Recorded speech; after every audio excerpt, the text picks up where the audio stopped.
We are at Belair Stable. This is the home to Triple Crown winners and horses of a lot of fame and claim.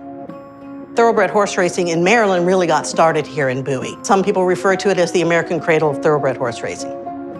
Belair Mansion was built in 1745 for Governor Samuel Ogle. The Ogles will be the ones that will start to introduce thoroughbred horse racing into the area, but where Bowie gets its claim to fame when it comes to thoroughbred horse racing is really with the Woodwards. This stable is going to bring fame to Bowie because of two Triple Crown winners that were trained and raised here on the property. And that's Gallant Fox in 1930 and Omaha in 1935. They are the only father-son team that win the Triple Crown. The area that we know of Bowie today, though, really got its foothold when the Woodwards sell Belair Estate, and they'll sell it to Levitt & Sons, and they will develop what we now know of as Bowie. William Levitt's ultimate goal was to create affordable housing for soldiers returning back from war. And he will do so by creating sort of these prefabbed houses.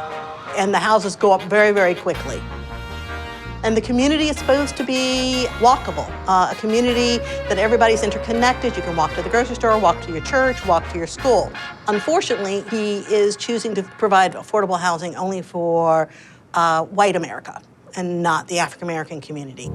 They weren't even allowing African-Americans to come in and see the homes, let alone even make an attempt to purchase it. So you've got protests going on out front of the model homes with members of various religious organizations and members of the community, as well as people who are going around Levitt by going, okay, I'll buy the home, I'll stay here for a year or more, and then I'm gonna resell it to anyone who I want to sell it to. And if it happens to be an African-American citizen, so be it. Bowie represents what is happening in the United States as well. It'll be one of those little bolts in the story that are getting us closer and closer in assisting and being part of the civil rights movement, and specifically with the Fair Housing Act of 1968. As it went through the 50s and the 60s and 70s, the Black population continues to grow, and this is a predominantly African-American county, medium and upper economic wealth as well. Bowie is a large community.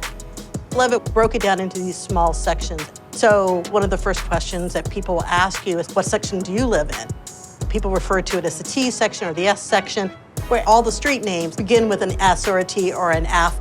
And they're very close-knit communities. They take pride in what section they are actually from. It's actually very, very cute. And as you get to work here and you get to know more about the city, it all starts to make sense.